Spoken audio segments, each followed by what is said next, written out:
Joining me now, Missouri Senator Josh Hawley. Senator, Columbia University just announced multi-year suspensions, temporary degree revocations, and expulsions of student protesters who occupied Hamilton Hall last spring, a year ago.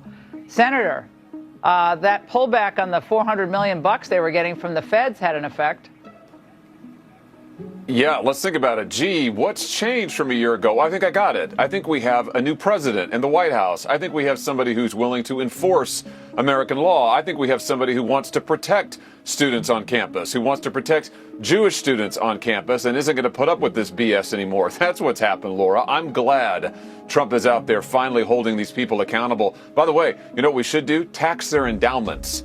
These universities are just giant hedge funds that take our money, indoctrinate our kids, and then get rich off of it. These people should be getting no federal funding. We ought to be taxing their endowments, and we ought to be expelling from this country any student on a visa who engages in this kind of garbage. Well, the Bob Jones University case, people forget that case from the Supreme Court. These colleges and universities, if they're found to be discriminating against students, they could lose their tax-exempt status. I mean, the court was very clear on that. So it might not just be the federal funding.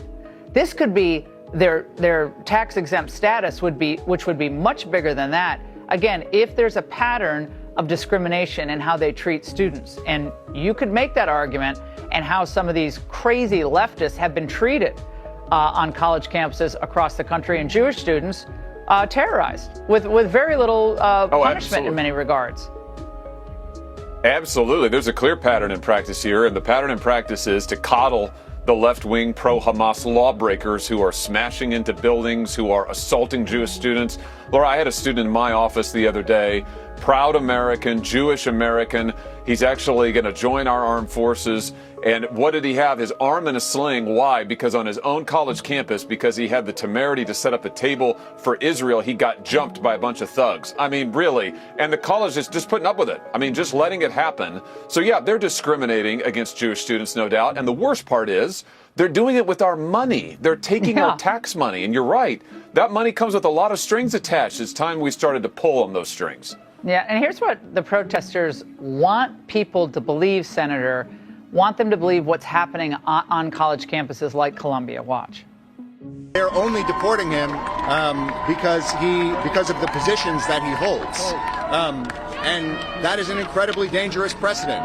The Constitution, the Bill of Rights, is there to constrain the state in terms of how they can act on individuals. And if they can pick and choose how they apply that, how they evade those constraints, then I think we're living in really dangerous times.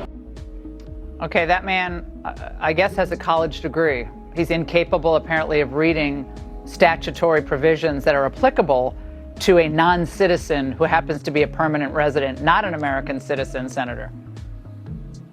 Yeah, we are living in dangerous times. If you are a Jewish American on campus, on one of these liberal campuses, real dangerous. You hit the nail on the head. The law says that you cannot break our laws and remain on campus. You cannot violate the security of the United States. This administration's following the law. That's what all these crazy leftists hate.